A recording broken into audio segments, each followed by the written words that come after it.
Hello students, బాగున్నారా అందరూ? ఈరోజు క్లాసికల్ కండిషనింగ్, ఇది ఒక అభ్యసన సిద్ధాంతం. ఈ అభ్యసన సిద్ధాంతం గురించి క్లియర్గా తెలుసుకుందాం. లర్నింగ్ థియరీస్, అభ్యసన సిద్ధాంతాలు. కాబోయే ఉపాధ్యాయులుగా మీరు అభ్యసన సిద్ధాంతాల గురించి తెలుసుకోవాల్సినటువంటి ఆవశ్యకత ఏంటి? How much the teacher taught is not important, but how much the child understands is important. Teacher ఎంత చెప్తున్నాడు, ఎలా చెప్తున్నాడు అనేటువంటిది ఇంపార్టెంట్ కాదు. పిల్లవాడు ఎంత నేర్చుకుంటున్నాడు, ఎలా నేర్చుకుంటున్నాడు అనేటువంటిదే ముఖ్యం. ఇలా పిల్లవానికి అర్థమయ్యేలా చెప్పాలి అంటే learning should be child centred. Child centred అభ్యసనం విద్యార్థి కేంద్రీకృతంగా ఉండాలి. విద్యార్థి కేంద్రీకృతంగా ఉండాలి అంటే పిల్లవాడు ఏ విధంగా నేర్చుకుంటాడో, ఏ విధంగా అవగాహన చేసుకుంటాడో ఆ విధంగా ఉపాధ్యాయుడు చెప్పగలగాలి. అలా చెప్పగలగాలి అంటే teacher has to know about the learning process. ఉపాధ్యాయుడు అభ్యసన ప్రక్రియ గురించినటువంటి అవగాహన కలిగి ఉండాలి. అభ్యసన ప్రక్రియ అంటే how the learning takes place. అభ్యసనము ఎలా జరుగుతుంది? How the child learns, how the child understands. పిల్లవాడు ఏ విధంగా నేర్చుకుంటాడు, పిల్లవాడు ఏ విధంగా అవగాహన చేసుకుంటాడు అనేటువంటి విషయాల పట్ల ఉపాధ్యాయుడు అవగాహన కలిగి ఉండాలి. ఈ అవగాహనను ఈ అభ్యసన సిద్ధాంతాలు మనకి తెలియజేస్తాయి. Why the learning theories? Learning theories అనేటువంటిది ఎందుకు? టు అండర్స్టాండ్ లెర్నింగ్ ప్రాసెస్, అభ్యసన ప్రక్రియ ఎలా జరుగుతుంది అనేటువంటిది తెలియచేయటానికి. To select effective teaching strategies, బోధనా వ్యూహాలను మనము ఎన్నుకోవటానికి. అంటే పిల్లవాడు ఏ విధంగా చెప్తే నేర్చుకుంటాడో దానికి అనుగుణమైనటువంటి బోధనా వ్యూహాలని ఉపాధ్యాయుడు ఎన్నుకోవటానికి. చైల్డ్ సెంటర్డ్ మెథడ్స్ ఏంటి అంటే playway method, activity based method, learning by doing. Playway method, ఆటపాటలతో పిల్లలకి చెప్పాము అంటే మంచిగా దాంట్లో ఇన్వాల్వ్ అయ్యి నేర్చుకుంటాడు. కృత్యాధార పద్ధతి. కృత్యాధార పద్ధతి అంటే పిల్లవానికి ఒక కృత్యం ఇచ్చి చేయమన్నాము అంటే దాంట్లో ఇన్వాల్వ్ అయ్యి చేస్తాడు. దాన్నే activity based method. Learning by doing, ఏదైనా చేస్తూ నేర్చుకోమంటే మంచిగా నేర్చుకుంటాడు. ఈ విధమైనటువంటి బోధనా వ్యూహాలను మనము ఎన్నుకోవటానికి ఈ లెర్నింగ్ థియరీస్ ఉపయోగపడతాయి. టు ఫ్రేమ్ కరికులం, విద్యా ప్రణాళిక తయారు చేయటానికి. పిల్లల యొక్క పరిణతికి అనుగుణంగా వాళ్ళ అభిరుచులని దృష్టిలో పెట్టుకొని తదనుకూలంగా తదనుగుణమైనటువంటి విద్యా ప్రణాళిక తయారు చేయటానికి కూడా ఈ అభ్యసన సిద్ధాంతాలు ఉపయోగపడతాయి. బిహేవియరల్ థియరీస్ ఆఫ్ లెర్నింగ్, ప్రవర్తనావాద అభ్యసన సిద్ధాంతాలు. ఈ ప్రవర్తనావాద అభ్యసన సిద్ధాంతాలకి ఇంకా రెండు పేర్లు ఉన్నాయి. కనెక్షనిస్ట్ థియరీస్, సంధాన సిద్ధాంతాలు. థియరీస్ ఆఫ్ అసోసియేషన్, సంసర్గవాద సిద్ధాంతాలు అని కూడా అంటాం. ఈ థియరీస్ ప్రకారం లెర్నింగ్ అంటే ఏంటి అంటే these theories interpret learning in terms of connection or association between stimulus and response. Learning ఏంటి అంటే it is the connection between stimulus and response. It is the association between stimulus and response. అంటే ఉద్దీపనలకి జీవి కనపరిచేటువంటి ప్రతిస్పందనలకి మధ్య ఏర్పడేటువంటి సంసర్గాలే అభ్యసనము అని ఈ సిద్ధాంతాలు చెప్తాయి. ఎన్ని రకాలైనటువంటి సిద్ధాంతాలు ఉన్నాయి ఈ ప్రవర్తనావాద అభ్యసన సిద్ధాంతాలు అంటే క్లాసికల్ కండిషనింగ్, శాస్త్రీయ నిబంధనం, proposed by Ivan Pavlov. Operant conditioning, కార్యసాధక నిబంధనం, proposed by BF Skinner. Trial and error learning, యత్న దోష అభ్యసన సిద్ధాంతం, ప్రపోజ్డ్ బై ఈఎల్ థారెంటైన్. ఈ మూడు రకాలైనటువంటి అభ్యసన సిద్ధాంతాలు ప్రవర్తనావాద అభ్యసన సిద్ధాంతాల కిందికి వస్తాయి. ఈ 3 సిద్ధాంతాల్లో లెర్నింగ్ అనేటువంటిది ఎలా జరుగుతుంది అని చెప్పబడింది అంటే, it is the connection or association between stimulus and response. ఉద్దీపనకి ప్రతిస్పందనకి మధ్య జరిగేటువంటి సంసర్గమే అభ్యసనం అని చెప్పేటువంటి సిద్ధాంతాలు. ఈ సిద్ధాంతాల్లో క్లాసికల్ కండిషనింగ్ని, ఆపరెంట్ కండిషనింగ్ని కండిషనింగ్ థియరీస్, నిబంధన సిద్ధాంతాలు అని కూడా అంటాం. కండిషనింగ్, నిబంధనానికి డ్రెవర్ అనేటువంటి శాస్త్రవేత్త ఒక నిర్వచనాన్ని ఇచ్చాడు. Conditioning is a process by which a response comes to be elicited by stimulus, object or situation other than to which it is the natural response. ఒక ఉద్దీపనకు, వస్తువుకు లేదా పరిస్థితికి అంతకు ముందు లేనటువంటి స్వభావ సిద్ధం కాని ప్రతిస్పందనను కల్పించడం. ఉద్దీపనకి స్వభావ సిద్ధం కాని ప్రతిస్పందనను కల్పించటమే కండిషనింగ్. అంటే ఆ ఉద్దీపనకు ఇంతకుముందు అటువంటి ప్రతిస్పందన ఉండదు. ఏ ప్రతిస్పందన అయితే మనకి కావాలి అనుకుంటున్నామో ఆ ప్రతిస్పందనని ఆ ఉద్దీపనకి కానీ వస్తువుకి కానీ వచ్చేలా చెయ్యటమే కండిషనింగ్. ఫర్ ఎగ్జాంపుల్ చూస్తాం, నిజ జీవితంలో కూడా చాలా రకాలైనటువంటి ఎగ్జాంపుల్స్ కనిపిస్తుంటాయి. వీటిని చూడంగానే మనం ఏమంటాము?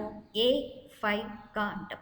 ఎలా నేర్చుకున్నాం వీటిని అంటే మనము కండిషనింగ్ ద్వారానే నేర్చుకున్నాం. ఇప్పుడు అక్షరం జ్ఞానం లేనటువంటి పిల్లలకి వీటిని చూపించాము అంటే ఎటువంటి రెస్పాన్స్ ఉంటుంది.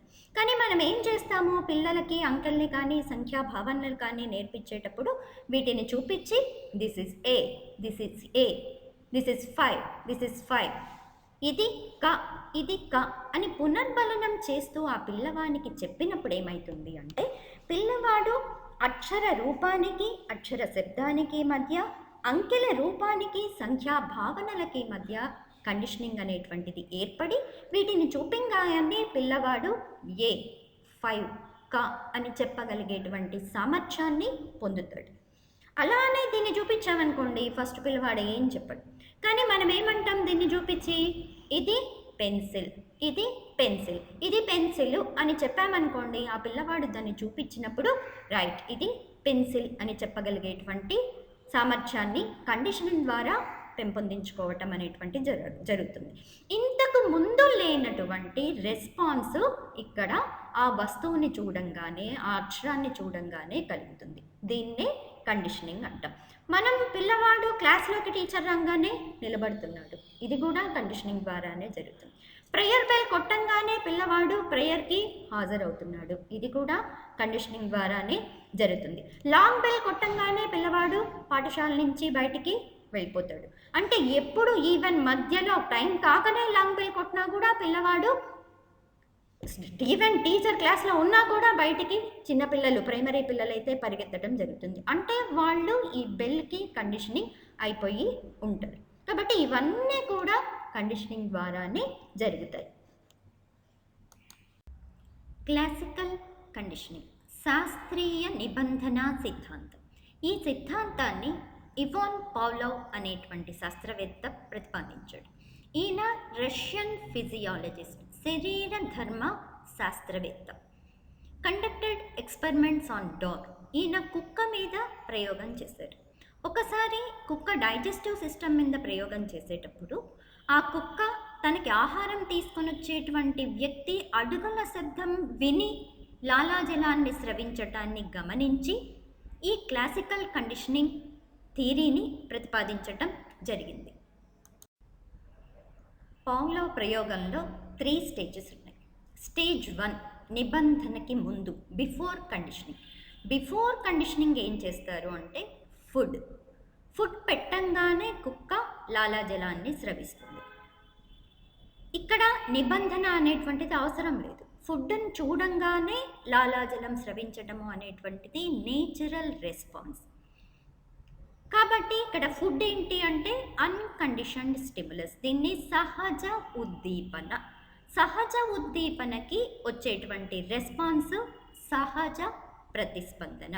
కాబట్టి ఫుడ్ అనేటువంటిది సహజ ఉద్దీపన, లాలాజలాన్ని స్రవించడం అనేటువంటిది సహజ ప్రతిస్పందన. ఇదే స్టేజ్లో బెల్ కొట్టంగానే కుక్క ఎటువంటి రెస్పాన్స్ ఇవ్వదు, కేవలం తల ఇటు అటు తిప్పి చూస్తుంది. కాబట్టి ఈ స్టేజ్లో బెల్ అనేటువంటిది న్యూట్రల్ స్టిములస్. స్టేజ్ 2, సెకండ్ స్టేజ్లో అంటే నిబంధన జరిగే సమయంలో బెల్ని ఫుడ్కి అసోసియేట్ చేస్తాం. బెల్ కొట్టి వెంటనే ఫుడ్ ఇవ్వటం అనేటువంటిది జరుగుతుంది. ఫుడ్ ఇచ్చినప్పుడు ఏమవుతుంది? సెలైవా సిక్రీషన్ అవుతుంది. ఇక్కడ కండిషనింగ్ చేస్తున్నాం కాబట్టి నిబంధన జరిగే సమయంలో బెల్ అనేటువంటిది condition stimulus. Food is always uncondition stimulus. ఎప్పుడు ఎక్కడ ఇచ్చినా కూడా ఫుడ్ అనేటువంటిది నేచురల్ స్టిములస్, ఇక్కడ uncondition stimulus. Saliva secretion, food ఉంది కాబట్టి సెలైవాని కూడా అన్కండిషన్డ్ రెస్పాన్స్ అంటాము సెకండ్ స్టేజ్లో. థర్డ్ స్టేజ్ ఆఫ్టర్ కండిషనింగ్, నిబంధన జరిగిన తర్వాత కేవలం బెల్ శబ్దం వినిపించంగానే, ఇంకా ఆహారం పెట్టకముందే కుక్క సెలైవాని సిక్రీట్ చేస్తుంది. అంటే ఇంకా నాకు ఆహారం వస్తుంది అన్నటువంటి భావనతో సెలైవా సిక్రీషన్ అనేటువంటిది వస్తుంది. కాబట్టి ఇక్కడ బెల్కి ఇంతకు ముందు లేనటువంటి ప్రతిస్పందనను రాబట్టడం జరిగింది. ఇక్కడ ఏంటి? బెల్లు ఇంతకు ముందు లేనటువంటి ప్రతిస్పందనని రాబట్టగలిగేటువంటి సామర్థ్యాన్ని పొందింది. ఎలా పొందింది? ఈ కండిషన్ స్టిములస్ అయినటువంటి బెల్లుని అన్కండిషన్ స్టిములస్ అయినటువంటి ఆహారంతో సంసర్గం చేయటం ద్వారా బెల్ కూడా నేచురల్ రెస్పాన్స్ని రాబట్టగల సామర్థ్యాన్ని పొందింది. దీన్నే క్లాసికల్ కండిషనింగ్ అంటారు. ఈ స్టేజెస్కి సంబంధించి మీకు ఇదివరకు టెట్లో కొన్ని ప్రశ్నలు రావటం జరిగింది. ఏంటి అంటే ఫుడ్ బిఫోర్ కండిషనింగ్, నిబంధనకి ముందు ఆహారం అనేటువంటిది ఏంటి? ఆహారం అనేటువంటిది ఎప్పుడు ఎక్కడ ఇచ్చినా కూడా బిఫోర్ కండిషనింగ్ అవ్వచ్చు, ఆఫ్టర్ కండిషనింగ్ అవ్వచ్చు, డ్యూరింగ్ కండిషనింగ్ అవ్వచ్చు, food is always unconditioned stimulus. Uncondition stimulus అన్నా అనొచ్చు, లేకపోతే నేచురల్ స్టిములస్ అన్నా కూడా అనొచ్చు. ఫుడ్ ఎప్పుడు ఇచ్చినా కూడా అన్కండిషన్ స్టిములస్. సెలైవా అనేటువంటిది రెస్పాన్స్. ఈ రెస్పాన్స్ ఫుడ్కు ఎప్పుడైతే సెలైవా వస్తుందో అప్పుడు అన్కండిషన్ రెస్పాన్స్. అంటే స్టేజ్ 1, నిబంధనకి ముందు ఫుడ్ ఉంది కాబట్టి secretion of saliva uncondition response అవుతుంది. డ్యూరింగ్ కండిషనింగ్ జరిగే సమయంలో కూడా ఫుడ్ ఉంది కాబట్టి ఇక్కడ సెలైవా అన్కండిషన్ రెస్పాన్స్ అయింది. నిబంధన జరిగిన తర్వాత బెల్కి సెలైవా వస్తుంది కాబట్టి after conditioning saliva, secretion of saliva is conditioned response. Bell అనేటువంటిది బిఫోర్ కండిషనింగ్, నిబంధనకి ముందు న్యూట్రల్ స్టిములస్. నిబంధన జరిగే సమయంలో కండిషన్డ్ స్టిములస్, నిబంధన జరిగిన తర్వాత కూడా conditioned stimulus. Bell after conditioning, bell during conditioning, bell before conditioning, ఇలా ఉంటాయి ప్రశ్నలు. లేకపోతే food after conditioning, food before conditioning, secretion of saliva during conditioning, ఇలా ప్రశ్నలు టెట్లో కూడా అడగడం జరిగింది, గుర్తుంచుకోండి. ఇంతకుముందు మనం చూసినటువంటి ప్రయోగంలో జరిగినటువంటి conditioning classical conditioning. Classical conditioning అంటే ఏంటి? Classical conditioning is a type of conditioning in which neutral stimulus is associated with natural stimulus and acquires ability to illicit natural response. శాస్త్రీయ నిబంధనలో తటస్థ ఉద్దీపన సహజ ఉద్దీపనతో సంసర్గం చెందటం ద్వారా సహజ ప్రతిస్పందనను రాబట్టగల సామర్థ్యాన్ని పొందుతుంది. ఇక్కడ తటస్థ ఉద్దీపన ఏంటి? గంట. సహజ ఉద్దీపన ఏంటి? ఆహారం. గంట ఆహారంతో సంసర్గం చెందటం ద్వారా సహజ ప్రతిస్పందన అయినటువంటి లాలాజలాన్ని రాబట్టగల సామర్థ్యాన్ని పొందుతుంది. ఇలా జరగటమే శాస్త్రీయ నిబంధన. శాస్త్రీయ నిబంధనలో మనకి కొన్ని టర్మ్స్ వచ్చాయి. Unconditioned stimulus, conditioned stimulus, unconditioned response, conditioned response. వాటి గురించి వివరంగా తెలుసుకుందాం. అన్కండిషన్డ్ స్టిములస్, నిర్నిబంధిత ఉద్దీపన లేదా సహజ ఉద్దీపన. This is a stimulus that naturally and automatically triggers A specific response. అంటే నేచురల్గా సహజ సిద్ధంగానే ఒక స్పెసిఫిక్ రెస్పాన్స్ని ఎలిసిట్ చేయగలిగినటువంటి సామర్థ్యాన్ని కలిగి ఉండేటువంటి స్టిములస్ని నిర్నిబంధిత ఉద్దీపన. ఈ ప్రయోగంలో ఆహారం, ఎటువంటి నిబంధన అవసరం లేకుండా ఆహారం చూడంగానే లాలాజలము అనేటువంటిది వచ్చేస్తుంది. అన్కండిషన్డ్ రెస్పాన్స్, నిర్నిబంధిత ప్రతిస్పందన. అంటే it is an innate or reflexive response to the unconditioned stimulus. Unconditioned స్టిములస్కి, నిర్నిబంధిత ఉద్దీపనకి ఎటువంటి నిబంధన లేకుండా నేచురల్గా ప్రకృతి సిద్ధంగా వచ్చేటువంటి ప్రతిస్పందనని నిర్నిబంధిత ప్రతిస్పందన. మన ప్రయోగంలో ఆహారం చూడంగానే లాలాజలం రావటం అనేటువంటిది నిర్నిబంధిత ప్రతిస్పందన. న్యూట్రల్ స్టిములస్, తటస్థ ఉద్దీపన. ఏంటి? గంట, ఎప్పుడు? నిబంధనకి ముందు. This is a stimulus that initially does not produce the response of interest. మనకి ఏ ప్రతిస్పందన అయితే రావాలి అనుకుంటున్నామో ఆ ప్రతిస్పందనని ముందుగా ఇవ్వనటువంటి ఉద్దీపనని తటస్థ ఉద్దీపన, న్యూట్రల్ స్టిములస్ అంటాం. ఇది మన ప్రయోగాల్లో గంట అనేటువంటిది neutral stimulus.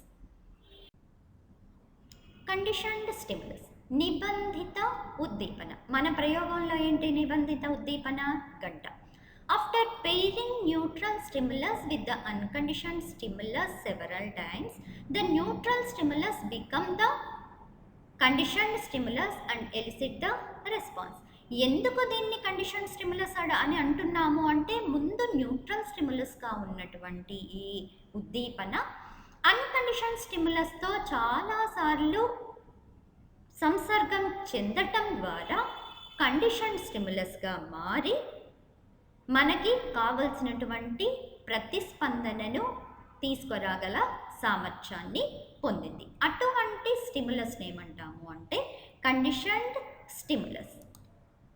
Conditioned response, conditioned స్టిములస్కి ఏదైతే రెస్పాన్స్ వస్తుందో దాన్ని కండిషన్డ్ రెస్పాన్స్. మన ప్రయోగంలో లాలాజలం, the response triggered by the conditioned stimulus is called conditioned response. ఈ కండిషన్డ్ స్టిములస్కు ఇంతకుముందు ఈ రెస్పాన్స్ అనేటువంటిది ఉండదు. త్రూ కండిషనింగ్ చేయటం ద్వారా కండిషన్ స్టిములస్కి కండిషన్ రెస్పాన్స్ అనేటువంటిది వస్తుంది. మన ప్రయోగంలో కండిషన్ రెస్పాన్స్ ఏంటి అంటే, గంటకి లాలాజలం స్రవించటము అనేటువంటిది condition response. Classical conditioning theory ప్రకారం పావ్లో కొన్ని అభ్యసన నియమాలను ప్రతిపాదించాడు. మొదటి అభ్యసన నియమం లా ఆఫ్ రీఇన్ఫోర్స్మెంట్, పునర్బలన నియమం. Strengthening of the appearance of conditioned response by pairing unconditioned stimulus and conditioned stimulus several times. నిర్నిబంధిత ఉద్దీపనకు నిబంధిత ఉద్దీపనను అనేక పర్యాయాలు జోడించి నిబంధిత ప్రతిస్పందన బలపడేటట్లు చేయటమే పునర్బలనం. పావ్లో ప్రయోగంలో నిర్నిబంధిత ఉద్దీపన ఆహారం, నిబంధిత ఉద్దీపన గంట. ఈ గంటకి ఆహారాన్ని అనేక పర్యాయాలు జోడించటం ద్వారా నిబంధిత ప్రతిస్పందన అనేటువంటిది గంటకి లాలాజలాన్ని స్రవించటం. గంటకి ఇలా లాలాజలాన్ని స్రవించేలా చెయ్యటమే పునర్బలన నియమం. ఫర్ ఎగ్జాంపుల్, లైవ్ ఎగ్జాంపుల్స్ తీసుకున్నాము అంటే, ఒక అమ్మాయికి ఇంజెక్షన్ అంటే భయం. ఆ అమ్మాయి ఆ ఇంజెక్షన్ వేసినటువంటి డాక్టర్ అంటే కూడా భయాన్ని ఏర్పరచుకుంది. అంటే ఇక్కడ doctor condition stimulus, injection uncondition stimulus. డాక్టర్కి ఇంజెక్షన్కి మధ్య అసోసియేషన్ జరగటం ద్వారా డాక్టర్ అంటే కూడా ఆ అమ్మాయి భయాన్ని ఏర్పరచుకుంది. సెకండ్ లా ఆఫ్ ఎక్స్టెన్షన్, విరమణ నియమం. The process of gradual disappearance of conditioned response or disconnection of SR association. నిబంధిత ప్రతిస్పందన క్రమంగా అదృశ్యమవుతాం. నిబంధిత ప్రతిస్పందన. నిబంధిత ప్రతిస్పందన అంటే గంటకి లాలాజలం రావటం అనేటువంటిది ఆగిపోవటం. ఎప్పుడు ఆగిపోతుంది? గంట కొట్టి ఆహారం ఇవ్వకుండా పోతే, గంట కొట్టిన తర్వాత ఆహారాన్ని ఇవ్వకుండా ఇలా చాలాసార్లు చేస్తే క్రమంగా నిబంధిత ప్రతిస్పందన ఆగిపోతుంది. ఇక్కడ ఏం చేస్తున్నాం మనము? డిస్కనెక్షన్ ఆఫ్ ఎస్ఆర్ అసోసియేషన్, స్టిములస్కి రెస్పాన్స్కి మధ్య ఉన్నటువంటి అసోసియేషన్ని బ్రేక్ చేస్తున్నాం. అంటే కండిషన్ స్టిములస్ ఇచ్చి అన్కండిషన్ స్టిములస్ ఇవ్వకుండా పోవటం వల్ల క్రమంగా ఈ కనెక్షన్ అనేటువంటిది డిసప్పియర్ అయిపోతుంది. మన ప్రయోగంలో అది జనరల్గా మన నిజ జీవితంలో చూసుకున్నాము అంటే, ఒక అబ్బాయి ఇంటి పక్కనే స్కూల్ ఉంది. ఫస్ట్ బెల్ అవ్వంగానే ఆ అబ్బాయికి స్కూల్కి పోవటం అనేటువంటిది అలవాటు. అలానే రోజు బెల్ అయిన తర్వాత స్కూల్కి పోయేవాడు. క్రమంగా ఈ అబ్బాయికి 10th అయిపోయింది. 10th అయిపోయిన తర్వాత బెల్ వినిపించినా కూడా స్కూల్కి పోవటం అనేటువంటిది అవసరం లేదు. కాబట్టి క్రమంగా బెల్ కొట్టే స్కూల్కి పోవాలి అన్నటువంటి ఆలోచన అనేటువంటిది పోయింది. ఇక్కడ విరమణ జరిగింది. ఒక పిల్లవాడిని ఒక టీచర్ హోంవర్క్ రాయలేదు అని కోప్పడింది. ఒక 2-3 సార్లు కోప్పడింది. కోప్పడిన తర్వాత ఆ పిల్లవానికి ఆ టీచర్ అంటే భయం అనేటువంటిది ఏర్పడింది. తర్వాత పిల్లవాడు హోంవర్క్ చేయడం మొదలుపెట్టాడు. టీచర్ కోప్పడ్డం అనేటువంటిది మానేసింది. ఎప్పుడైతే టీచర్ కోప్పడ్డం మానేసిందో ఆ టీచర్ అంటే భయం అనేటువంటిది పిల్లవానికి పోయింది. ఇది కూడా విరమణ నియమం కిందికి వస్తుంది. 3వ నియమం, లా ఆఫ్ స్పాంటేనియస్ రికవరీ, అయత్న సిద్ధ స్వాస్థ్యం. The phenomenon of reappearance of an apparently extinguished conditioned response. విరమణ జరిగిన తర్వాత అప్రయత్నంగా నిబంధిత ప్రతిస్పందన రావటం. అంటే ఆఫ్టర్ ఎక్స్టింక్షన్ అయిపోయిన తర్వాత సడన్గా మళ్ళా నిబంధిత ప్రతిస్పందన వచ్చింది అంటే దాన్ని స్పాంటేనియస్ రికవరీ, అయత్న సిద్ధ స్వాస్థ్యం. కుక్కకి గంట కొట్టిన తర్వాత ఆహారం పెట్టకపోయేటప్పటికి ఏమైంది? గంటకి లాలాజలం రావటం అనేటువంటిది ఆగిపోయింది. అంటే ఎక్స్టింక్షన్ అయిపోయింది. కానీ ఒకసారి ఉన్నట్టుండి గంట కొట్టిన వెంటనే లాలాజలం రావటం అనేటువంటిది జరిగింది. అంటే ఎక్స్టింక్షన్ అయిన తర్వాత కూడా నిబంధిత ఉద్దీపనకి నిబంధిత ప్రతిస్పందన స్పాంటేనియస్గా వస్తే దాన్ని అయత్న సిద్ధ స్వాస్థ్యం అంటారు. ఇంతకుముందు చెప్పినటువంటి ఎగ్జాంపుల్లో ఒక పిల్లవాడికి బెల్ కొడితే పాఠశాలకు వెళ్ళే అలవాటు ఉంది. 10th పాస్ అయిపోయిన తర్వాత ఆ అలవాటు విరమణ జరిగిపోయింది. ఇలా జరిగినప్పుడు ఒకరోజు ఆ అబ్బాయి ఏదో పని చేసుకుంటున్నప్పుడు కరెక్ట్గా బెల్ వినిపించింది. బెల్ వినిపించగానే అరే నాకు టైం అవుతుంది, నేను స్కూల్కి పోవాలా అనేటువంటి థాట్ ఆ అబ్బాయికి వచ్చింది. ఇలా విరమణ జరిగిన తర్వాత కూడా మళ్ళా నిబంధిత ప్రతిస్పందన రావటం అనేటువంటి దాన్ని అయత్న సిద్ధ స్వాస్థ్యం అంటారు. 4th law of stimulus generalisation, సామాన్యీకరణ నియమం. Responding to stimuli similar to that of conditioned stimulus. నిబంధిత ఉద్దీపనను పోలిన అన్ని ఉద్దీపనలకి ప్రతిస్పందన చూపించటం. మన ప్రయోగాల్లో కుక్క గంట కొడితే లాలాజలాన్ని స్రవిస్తుంది. కేవలం గంటకు మాత్రమే కాకుండా గంటను పోలినటువంటి ఇతర శబ్దాలకి, గుడి గంట మోగినా, సైకిల్ గంట మోగినా, మిఠాయి గంట మోగినా కుక్క లాలాజలాన్ని స్రవిస్తే దాన్ని సామాన్యీకరణ నియమం. ఒక టీచర్కి భయపడేటువంటి పిల్లవాడు టీచర్లందరూ అంటే కూడా భయాన్ని గనక ఏర్పరచుకున్నాడు అంటే అది సామాన్యీకరణ నియమం. ఒకరోజు ఒక అమ్మాయికి వాళ్ళ అమ్మ పీచు మిఠాయి గంట వినిపించిన తర్వాత బయటికి వెళ్ళి పీచు మిఠాయి తీసిచ్చింది. ఆ అమ్మాయి తర్వాత ఏ గంట మోగినా కూడా నాకు పీచు మిఠాయి కావాలి అని తలుపు దగ్గరకు పరిగెడుతుంది అంటే ఇప్పుడు ఇక్కడ జరిగినటువంటిది సామాన్యీకరణ నియమం. 5th law of stimulus discrimination, విచక్షణ నియమం. Reacts only to a single specific stimuli that is conditioned stimuli. నిబంధిత ఉద్దీపనకి మాత్రమే ప్రతిస్పందన చూపించటాన్ని విచక్షణ నియమం. కుక్క గంటకి మాత్రమే లాలాజలాన్ని స్రవిస్తుంది, కానీ గంటను పోలిన ఇతర శబ్దాలకి లాలాజలాన్ని స్రవించకుండా ఉండటం. ఒక టీచర్కి భయపడేటువంటి పిల్లవాడు ఆ టీచర్కి మాత్రమే భయపడతాడు, కానీ ఇతర టీచర్లకి భయపడడు. తండ్రి బండి శబ్దం విని గేటు దగ్గరికి పరిగెత్తుకెళ్ళే అమ్మాయి తండ్రి మోటార్ బైక్ శబ్దానికి మాత్రమే బండి దగ్గరికి వెళ్తుంది, కానీ ఇతర శబ్దాలకి వెళ్ళదు. ఇక్కడ ఉన్నటువంటి నియమము విచక్షణ నియమం. 6th law, law of higher order conditioning, ఉన్నత క్రమ నిబంధన నియమం.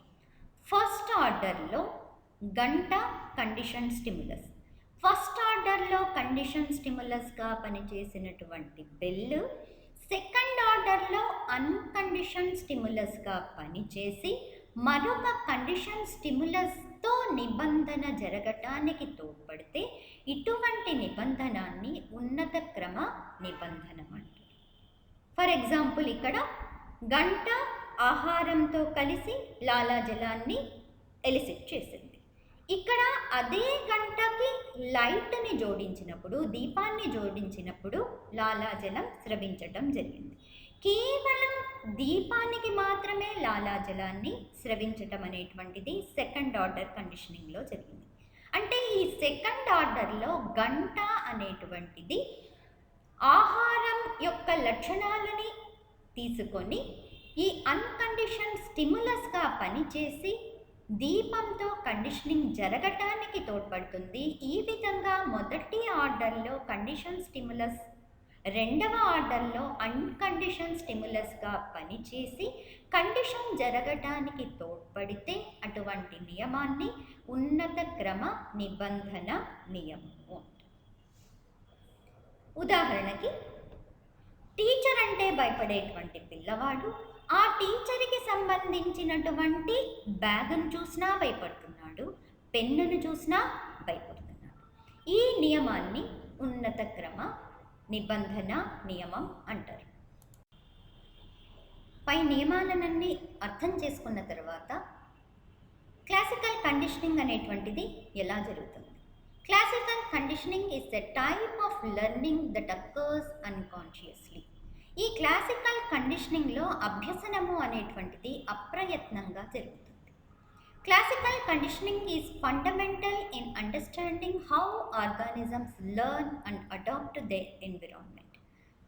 ఏం చెప్తుంది ఈ క్లాసికల్ కండిషనింగ్ అంటే, జీవులు ఎలా తమ వాతావరణానికి సంబంధించినటువంటి అవగాహన పొంది దానికి అనుగుణంగా మారుతాయో అన్నటువంటిది తెలియజేస్తుంది. కొన్ని ప్రాక్టీస్ బిట్స్ ఉన్నాయి, ఒకసారి ట్రై చేయండి. నెక్స్ట్ క్లాస్లో వీటికి సంబంధించినటువంటి ఆన్సర్ చెప్పి ఆపరెంట్ కండిషనింగ్ గురించినటువంటి వివరణ ఇవ్వటం జరుగుతుంది. Thank you. All the best.